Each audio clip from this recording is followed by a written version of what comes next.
As long as you are on my arm, I'll always keep you safe from harm. I want you to be my bride and sing, sing, sing along while I'm walking. Here, here, here's your love, girl. Here, here, here's your love.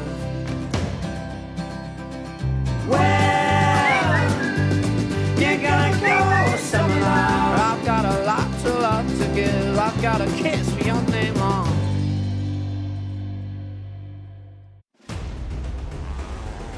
Williamson is 10 times the world champion. Bax and Stupilis, they've done it again. Unbelievable. Marvin van Luken certainly deserves the red plate. And what an incredible sport this is. Fast, high and spectacular. Unbelievable. Welcome all you WSC fans. We're here courtesy of Visit Czech Republic in the fabulous Czech countryside at Kramolin, a course I absolutely love. This is Barry Nutley alongside me, Bradley Hicks, who's been entertaining you in the first two Grand Prix of the 2021 season. But we're here in force this weekend. This is a big one. We're at the halfway stage. The sun is shining. We've had 6 races. There are 6 to go, 3 here and 3 in the grand finale in Oss. And coming up in these magnificent conditions, the first qualifying session for Group A. Bradley, this is the first time I think you've been basking in sunshine, isn't it? Well, it has for this year, yeah. I mean, well, casting our minds back to Yinin, it wasn't the best conditions, and even worse 2 weeks ago in Langay. And, well, luckily for us, I guess, we weren't there in Gugnon last weekend for the Nations, because I saw the photographs and it looked as though it was a complete washout come at race's end. But, well, look at this. We can see from the live pictures here, it's complete blue skies with barely any clouds at all. It really is fantastic. And the people are flooding in, which is great. You know, we've been encouraging people throughout the week to come out into the countryside, and it is magnificent countryside. Breathe the air, the views are spectacular. See these guys entertain at their very best, and it's only qualifying, but we've got 3 races on the program this weekend. 1 race this afternoon and 2 more tomorrow for very valuable points. We're looking at Etienne Bax and Nicolas Mousset lying 3rd in the championship at the moment, playing catch-up, it's fair to say. A few points adrift, but Bradley, it's by no means an impossible task for them, is it? Well, it certainly isn't. I don't think they've had the old lady look on their side, unfortunately, in the first 2 rounds, but as you say, 3rd place in the championship coming into this weekend, and they're trailing the men in front of Van Veltman just by 13 points, and the championship leader Marvin van Luken and Robbie Bax, they are there in this Group A qualifying session, and they're trailing them by 17 points. But there's a whole load of talent of all ages and all generations, of course. Just looking there, Willemsen ahead of Leffering on the starting list. What do you make of those 2 guys, Barry? Well, I tell you what jumps out at me, Tim Leffering, 17 years of age. He's an incredible force, and I spoke to him very briefly, just a couple of words before we came on air. He's another tall guy. He looks like a Veldman clone. You know, he's a big lad for a 17-year-old. Lucas Cherney, of course, the Czech favourite here, riding the factory Java, which he's now got sorted out. It is really good. French passenger Bastien Chopin, Tom van der Lagemat, Robbie Devane there. Gert Gordiev with Kasper Stupilis, the reigning champion passenger, alongside the Estonian. Jake Brown and Joe Millard, we spoke to them yesterday, as you well know. They admitted they've not had the best of seasons. In fact, you told them they hadn't had the best of seasons. But they could not agree. No, exactly. Yeah, no, like I say, it's not been going their way, and hopefully they can turn their fortunes around here this weekend, but we'll have to wait and see. And as you say, we're just 4-1-8, Steven Viges and Loic van der Putten, the Dutch pairing with Glenn van der Stralen and Jens Mans rounding out the starting list, but well, the top 10 at least anyway. Well, we've only got 30 starters, so there'll be no last chance. 15 go in each of the group qualifying races. This Group A, Chanteloup, Tourbier, they were a late entry, Polivko, Rota, Ladislav Pech and Vyacheslav Pech. If they're not brothers, then I'm mistaken. Stegmans and Janos Stegmans, they are father and son. And Poluzhny and Rojon, another Czech crew there in 15th place. making up the numbers, not a bit of it. There, Daniel Willemsen, 10 times the world champion. Spoke to him last night. If you want to see that interview, you can go onto the WSC Facebook page and catch that interview. It was bitterly cold when we were doing that, wasn't it? It was. I mean, as soon as the sun was setting, the temperature absolutely plummeted, and well, the dark night was soon upon us. But look at that blue sky. Now, this is a time trial. They go out against the clock, so there'll be no gate. They just roll out. We've got a timing screen to the right of us, so we should be able to tell you what's going on. That will refresh yourself, because at the moment it's got quads on it. But Bradley, we didn't walk around the track. I wanted to walk you around the track because this is something special. Last time I was here, we were knee-deep in mud. The track has been beautifully prepared. It's what the riders and the quad riders describe as a hard-packed surface. There are some spectacular jumps, and most of the riders, including Daniel Willemsen, absolutely love it. Certainly, and I was saying to you yesterday, I believe, before we was on air, it just reminds me of Rudersberg. I mean, the final corner, jumping onto the start line, and the views as well looks absolutely fantastic, and I really can't wait to see who manages to put this to their advantage. But there we can see on screen Etienne Bax and Nicolas Mousset. I mean, what can you really say about them this season? They've had the pace, no doubt, but they just haven't quite strung it together, unfortunately. But of course, reigning world champion Etienne Bax, and also championship pairing of 2017. Well, they've got a whole load of talent and a whole load of experience. I'm sure they can do a good weekend. Yeah, and you know, we spoke to him last night. Excuse me, just clear my throat. Just had a drink of water from a huge bottle.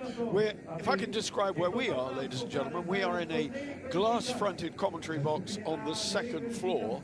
The sun is streaming in. We've had to put fabric up to keep the glare off the timing screens and off the monitor that we're watching.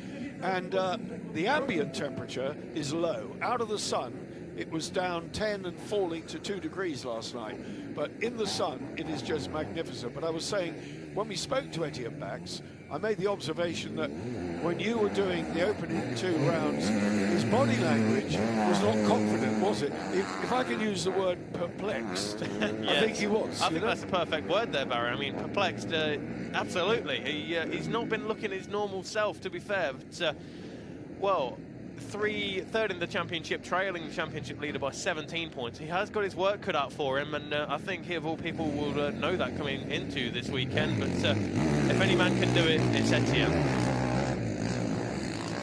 Well, Nicolas Mousset in confident mood as well. You see, they're talking. This is a couple of exploratory laps. They've been here before. Last time they were here, Etienne was injured.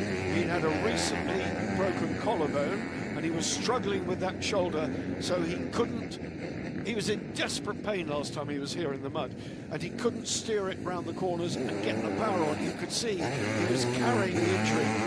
This time, he is fully fit, the conditions are hard, and we are going to see a different Etienne Bax here at Kramolin, I can tell you. And of course, the track conditions when we was here last, they were, as you say, knee-deep in mud, but it could have been more contrasting compared to this weekend. I mean, as you say, it's cold in the nights, but in the sunshine, it's not too bad at all. Well, they're getting going. Our timing screen has not yet refreshed, so I'll have to see what I can do to change that. But let's go back. You keep talking, Bradley, and I'll play with the technology.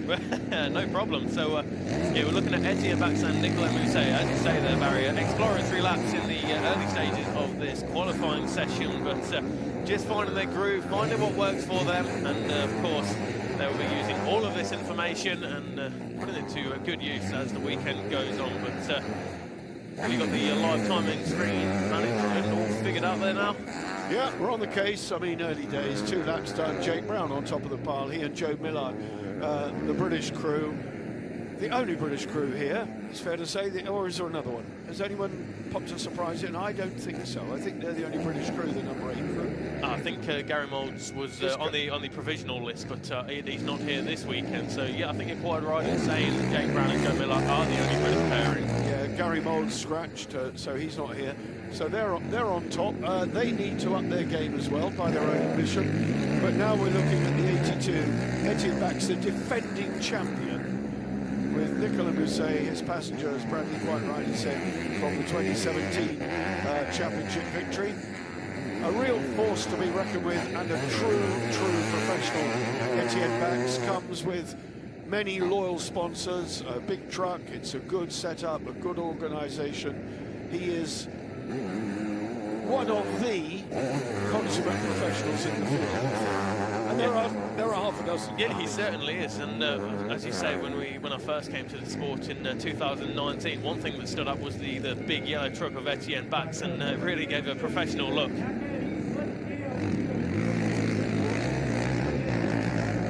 Well, we've got our trackside reporter, Eva Kuzma, out and about, of course, and she's down there somewhere. She's managed to track someone down. Let's see who she's got. Have you got Eva?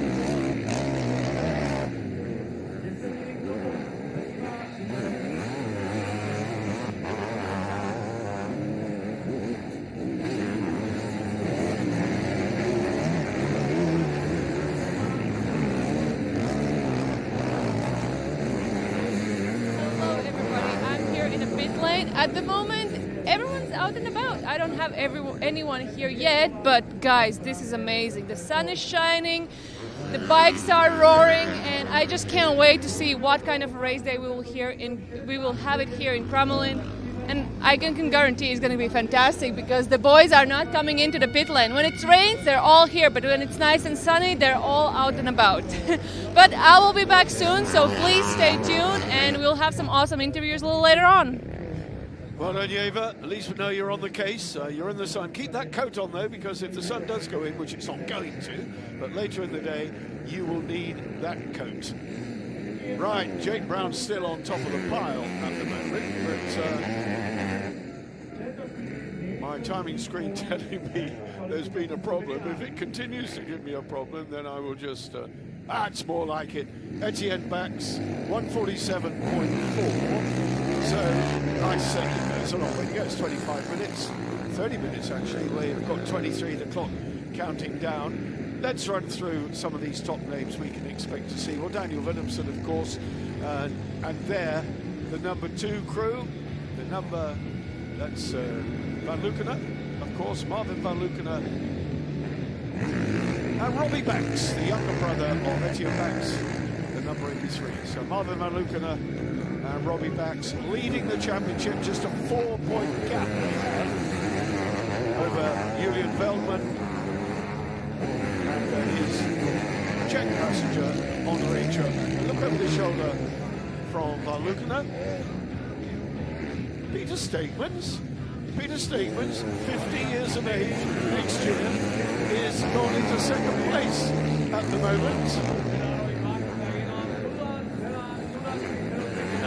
He dropped down to 4th there, but Van Lukenen and Bax now back on top, 147.4 again. So, well, the gap between Van Lukenen and Bax in the early stages of this qualifying session, 0.037 seconds. That is how close it is already. 700s. Yeah. Amazing. 300s. Yeah, 300, sorry, I'm looking at the wrong column. 300ths of a second. It is that close. But as you say, Peter Stegmans and Jarno Stegmans, the Belgian pairing, Peter the father, Jarno the son. And this, I can imagine, will be a bit of an emotional weekend for the Stegmans family. Of course, Peter Stegmans, a former GP rider, I believe he's had a number of GP podiums back in the day, and this will be his last ever GP round. And what better way to celebrate that than to give Jarno Stegmans his first GP experience? Well, I've ridden with my son, Ben, when he was 17, British Championship only, but nonetheless, it is a great feeling, but also with it, we're watching Daniel Willemsen here. Let's just talk about Rodolphe Le Breton. He's a young French passenger. He talked quite openly about him last night. He said he lacks experience, he does not lack courage, he's very agile, he's very committed, and to be honest with you, Le Breton looks as though he's finding some of those bumps a little bit awkward. His movement is not looking terribly fluid to me. Let's study them when they put another fast lap in. Willemsen went 3rd with that lap, so that was a good one. And he's a second off the pace, that's all. But they're now doing a bit of a touring lap to see what they can do, exploring, having a look round. Daniel talking to his young French passenger, who's very slight. He looks the right build, he looks the right shape, and if he can stay with the 10 times world champion, then that is really something. 214, Glenn van der Schalen and Jens Mans. That's a passenger's name we know very well. In fact, the driver's name, they're both well known, but not usually together. Absolutely. So it's good to see them together for this 2021 season. And I think they've got a little bit more pace to showcase. They are currently in 23rd position, but that's Glenn and Jens. But I believe we can go down there to Yeva Kuzma now and have a word with who she has in the pits there. Hi guys, I got Jake Brown here with me. Jake, you went in quickly for the few good laps, looked very happy coming into the pit lane. Now you and Joe look at the screen and that was just like, oh no. Tell me, how are you feeling? It's the same old at this track, you know, it's so close, you know, every second counts, so we're just going to go out again and try again and just keep going, you know, that's all we can do. But comparing to 2019, how is the feeling on the bike? Good, yeah, apart from obviously the motor troubles we've been having, but really happy with this chassis, so can't say much more than that, it's good. All right, I'll wish you good luck for the rest of the session and go get it. Well done, Yeva, and there's Tim Leffering. Tim Leffering off the bike, so that was a crash. I'm not sure whether we captured that, but the 17-year-old and Kostas Beletskas, let's have a look what happened. Came there, you see, got crossed up a little bit on the ruts. So this is down the start finish. There's the gates in the background, and then he just got a little bit crossed up in the ruts, and that threw young Tim Leffering off. I mustn't laugh. I chuckled a bit because that was a silly accident, a silly accident, but one that he would find not a little embarrassing. Absolutely, but of course he's just 17 years of age. It's all part of the experience, and well, I hate to use the phrase, but growing up, I guess. I mean, maturing within the sport as well. So Tim Leffering, he's young, he's fast, he just needs to gain the experience. A couple of Czech guys there, Ladislav and Vidislav Pech on the KTM, the number 61 crew.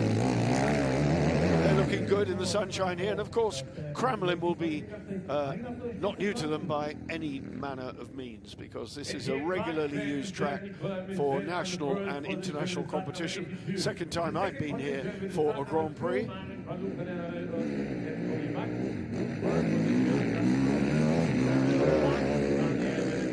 They're talking to each other as well. This is very much what this qualifying session is all about, for people to explore. Bax, Van Lukena, Willemsen, that's the top three. Then we have Lucas Cherney, Bastien Chopin on the Java, the Czech crew there in fourth place. Tim Leffering, despite stepping off it, was running fifth ahead of Jake Brown in seventh. So Leffering there in sixth. Peter Stegmans I missed out. Peter and Janu Stegmans still. And down there we have Etienne Bax with Jeva. And how's he feeling, I wonder? So I'm here with Nicolas because Etienne just went to see the track. But Nico, how are you feeling? At the moment, first result, but the gap is really close. Yeah, of course, we know on this track the gap is always close till maybe 5 concurrents. But yeah, actually we have a good lap.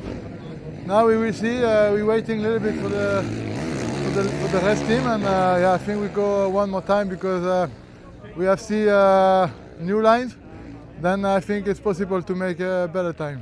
And how does it feel to be back on a hard pack? We're out of the sand finally.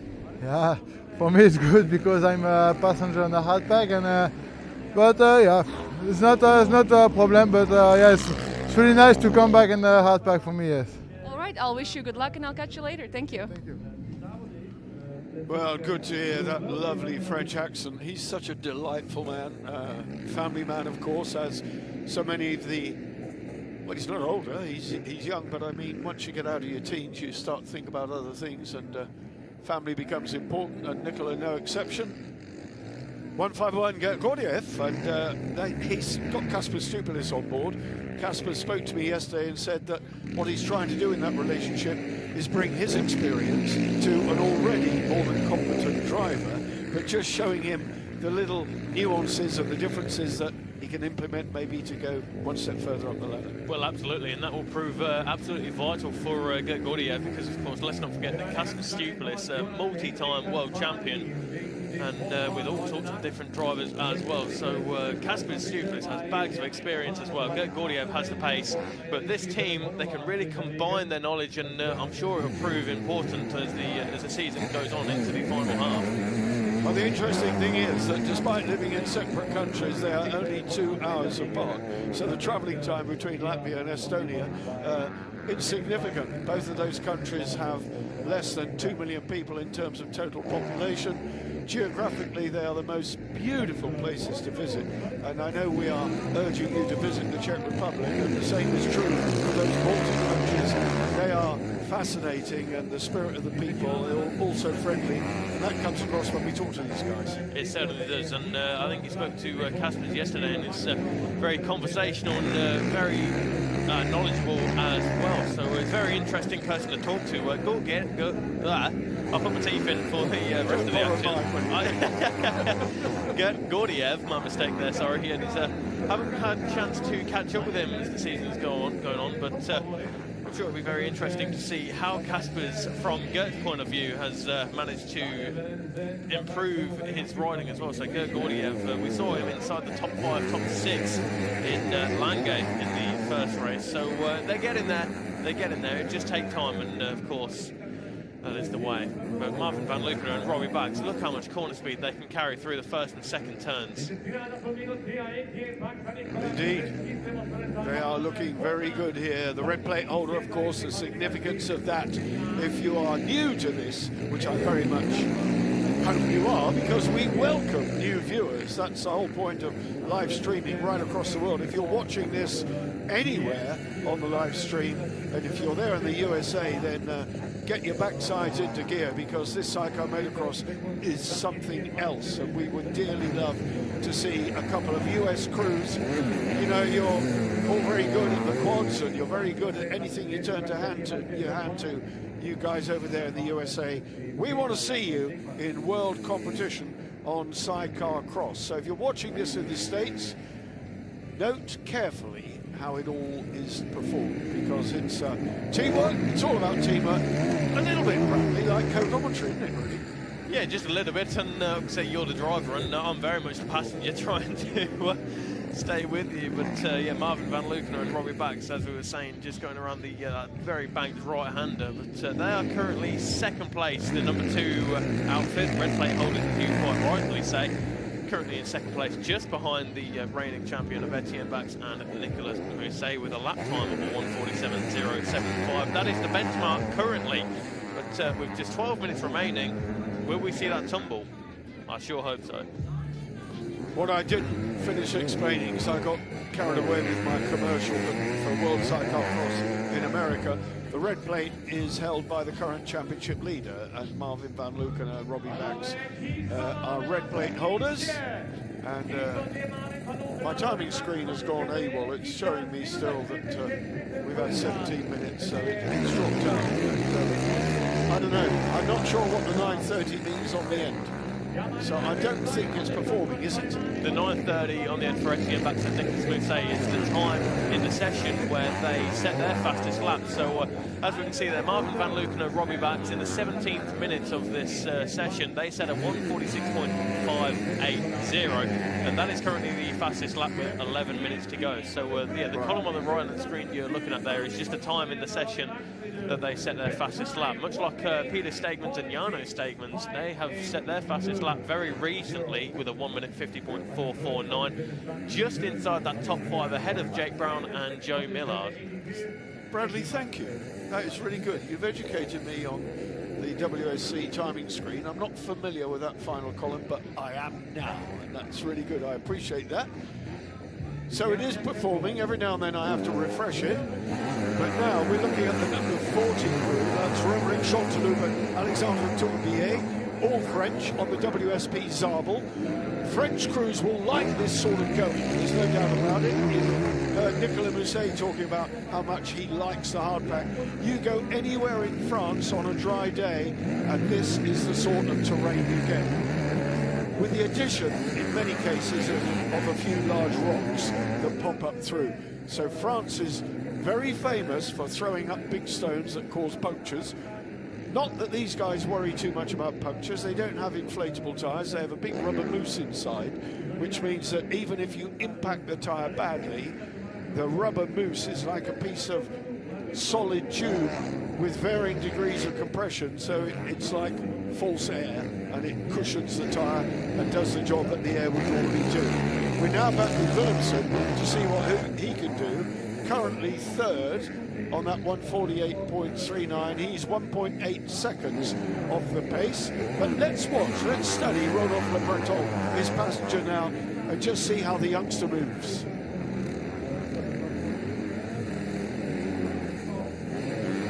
That's good, isn't it? It certainly is. Watching him shift the weight as they go over the jump, during the jump as well, just to prepare himself for that right-hander, it really is fantastic to see. At the top of the jump, and I've probably explained this before to you, but you get to a point where you've got neutral gravity. You're not going up, you're not, and you are floating, and that's when these guys on solo motocross machines can perform their tricks, because they have zero gravity, they're as light as a feather, and they make it work for them. And that's what we're seeing now. When the passenger moves his position, he has what is basically a very short rest moment, you know, and that's all he needs, just to change his position, change his handhold, and get a breath. That was a good lap, Daniel. Oh, a 1:48.391. That's his fastest lap of the session so far, yeah, but still 1.8 seconds off of the pace set by Marvin van Luckenen and Robbie Bax just 4 minutes ago. That 1:46.580. That's half a second quicker than Etienne Bax and Nicolas Mousset. So very fast time from Van Luckenen and Bax, the current red plate holders. Gert Gordiev and Casper Stupelis, look at them in 8th place. They're having a good session so far. A 1:52.526, however, is their time. Lucas Cherney, Bastien Chopin, of course. Lucas Cherney, home GP once again for Lucas Cherney. He is there in 4th place, 2.1 seconds adrift from Marvin van Luckenen and Robbie Bax. And right on cue, there they are on the screen with their factory Jawa powered machine. It is, I mean, he's very much the Java, as they call it here, with the W pronounced as a V and the J as a Y. Java, or Jawa, as we call it in the UK and a lot of Western Europe, a very old established Czech motorcycle firm. They raced in Grand Prix road racing with a great deal of success in the communist era even, and were very, very successful in 125, 250, and even in the Premier class, the 500cc class, which was Bill Ivey, in actual fact, rode a Jawa twin, a big 500 twin.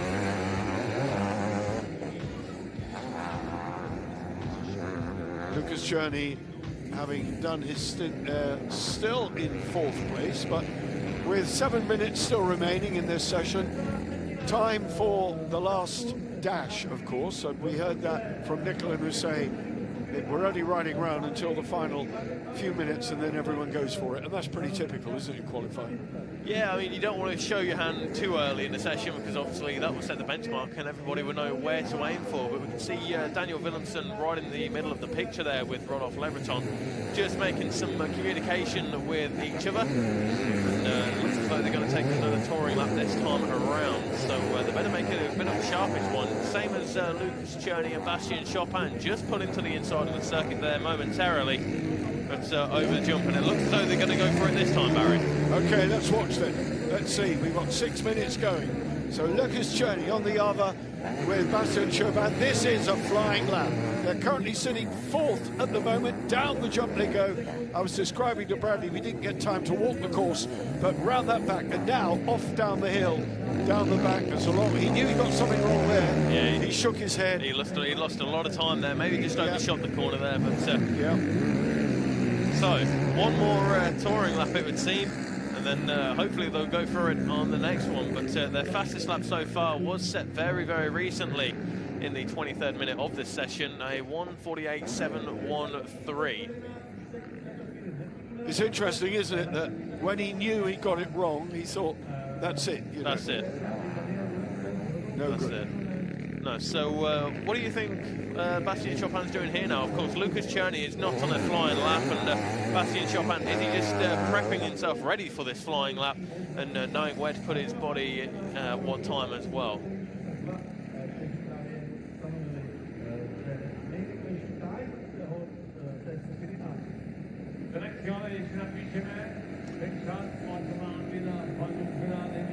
Cherney then cruising round to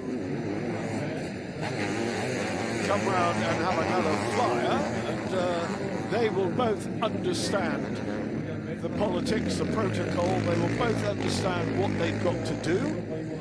And Bastien Chopin, again, another one.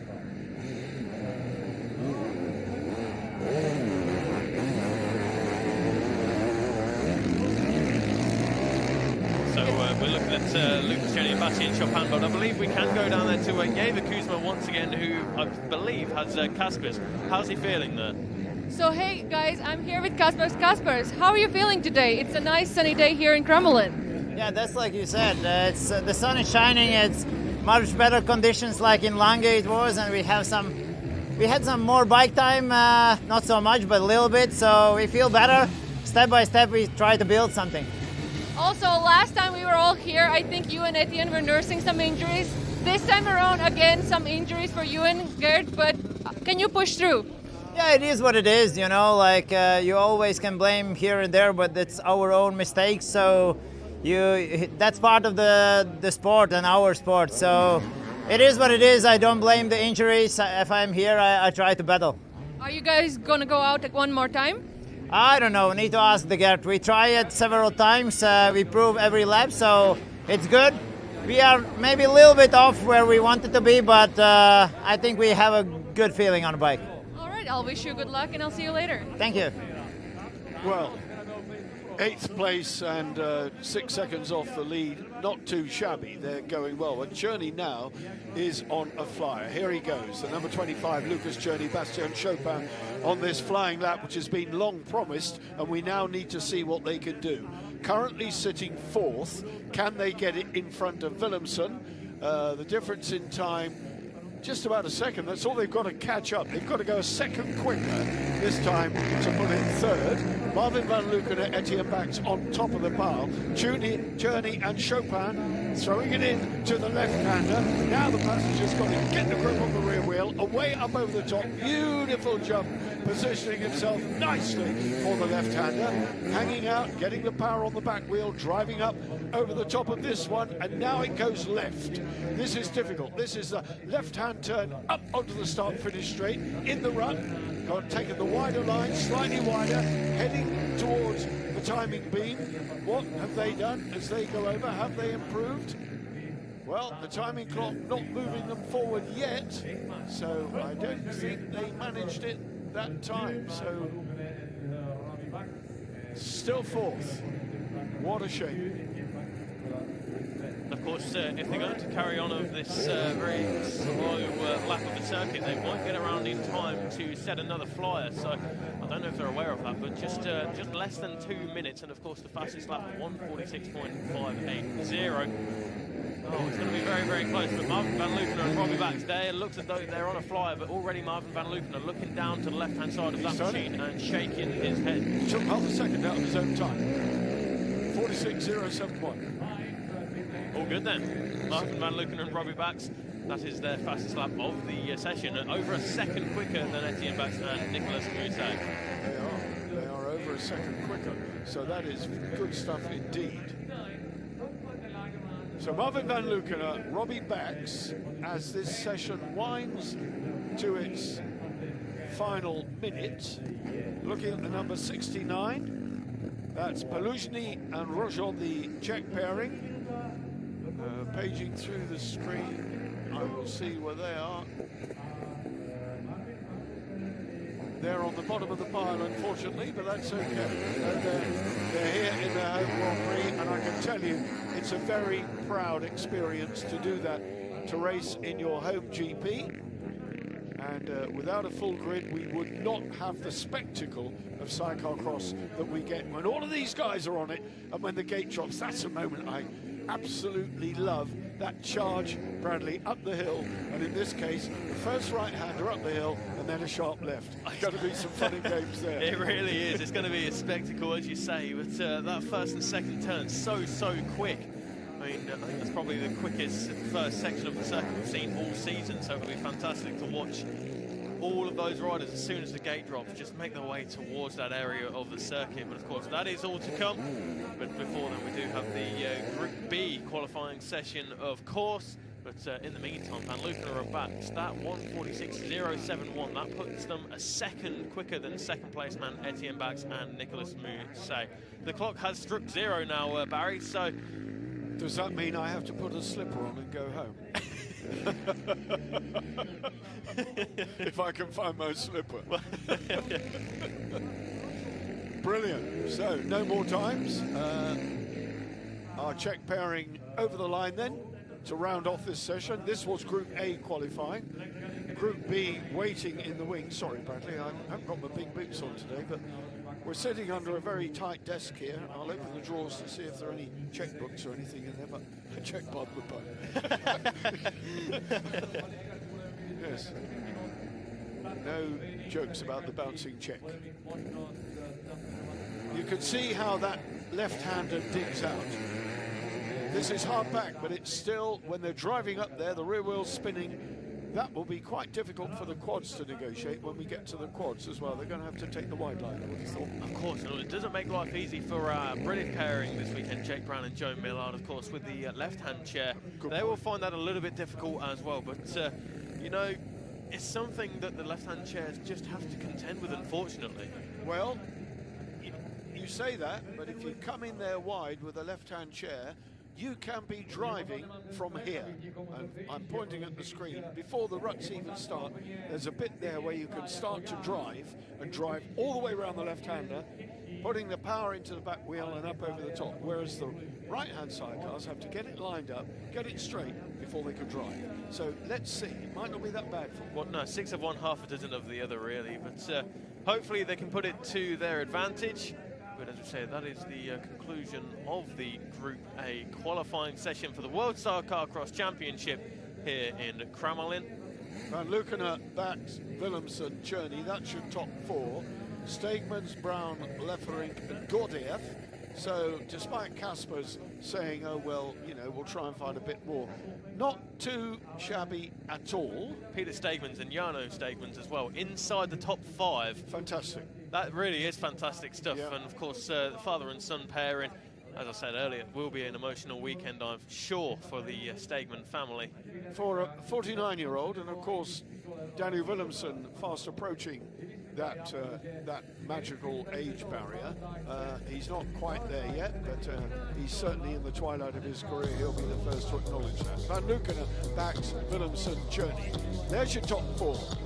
Credit to Stegmans, as Bradley so rightly said. Jake Brown, Leffering, despite that tumble, he's there. Gordiev, Tom van der Lagermaat, Glenn van der Schoralen, I beg your pardon. Stefan Vyers, Van der Putten, Polivka, Chanteloup, Petch, and Polzlushny. There we saw them, quite a lot of them in actual fact, 15th and bottom of Group A. Even so, the gap of 12 seconds, not too bad at all. This is a big track. It's obviously FIM minimum. Here we go then. Willemsen, third, did very well with Rodolphe Le Breton. Good performance for them. Bax and Mousset, 1 second though the gap. They'll be scratching their heads yet again as to what they need to do about these guys. Van Lukener and Robbie Bax, top of the pile, a second clear. Red plate, deservedly there still at the moment, but good position for the race. Bradley, Group B, it's all yours for a minute. Just doing the practice starts, we've seen that as Daniel Willemsen and Ronald Le Breton just doing their practice start. Marvin Van Lukener and Robbie Bax coming through the screen as well. Now, of course, this will give them a prime opportunity to test out different sides of the gates and see what works best for themselves. Just in the middle of the picture there, the number 40 of Chanteloup coming through, and I'll tell you what, looks as though we had another left chair there as well. It didn't look as though that was Jake Brown and Joe Miller, so I'll keep my eye on that one, Barry, but there's definitely a left chair in the mix. That's Tim Lefferink and Kostas Paleskas in the middle of the picture, the most left on the side of the screen, just going towards the camera position. Now with Tim Lefferink, as you say, 17 years of age. An unfortunate incident in the qualifying session, but of course that all counts for experience, and he'll be able to take that into his career. Well, I'm looking down the list. The other left chair, of course, will be Ian Copps and Paul Horton, won't it? Will it or will it not? I think they do have a left-hand chair. What have they got here? Have they got the right one here? We'll see that, number 98. They are, well, we'll catch them because they're in Group B, so they might well... I get confused because Paul Horton passengers in both. Yeah, he goes right and left. It's a bit ambidextrous like that, but I'll tell you what, that can't be the easiest at all. But there we can see Jake Brown and Joe Millard just to the right-hand side of the picture. There we go. Left-hand chair for the number 69. Well, that is interesting. That's Bozlushny, that's a Czech crew, and Thomas Rojon. So we were watching them at the tail end of the field, and we didn't notice they had a left-hand chair. No, it's a bit of a strange one, of course. It would seem that in the UK, at least, the left-hand chair is the favourite, but in mainland Europe, the right-hand chair is the option to go for. The Swiss always went left. Traditionally, the Swiss always went left, and that changed in recent years.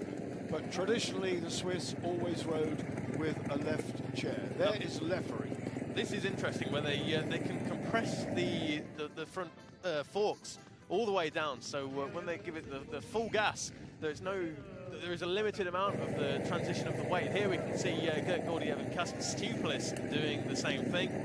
And it just locks in that front forks and front suspension to give them the best possible drive off of the gate. Well, they have a similar thing in the Grand Prix road racing series, the MotoGP, with the whole shot device, of course, and I suppose you could call this the whole shot device as well. What is the mechanism for locking the suspension down? Is it purely the gas that does it? I am not 100% on that one, to be fair. We need to go and investigate we that. certainly do. By the time we get to the races, folks, we will have the answer to that mechanical quiz.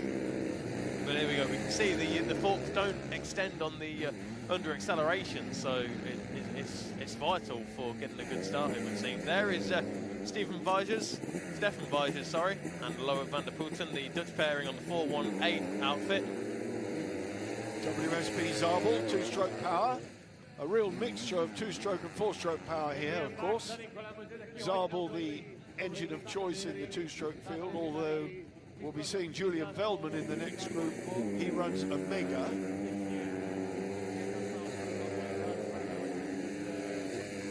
Number 15 crew rocketing off there, Polivka.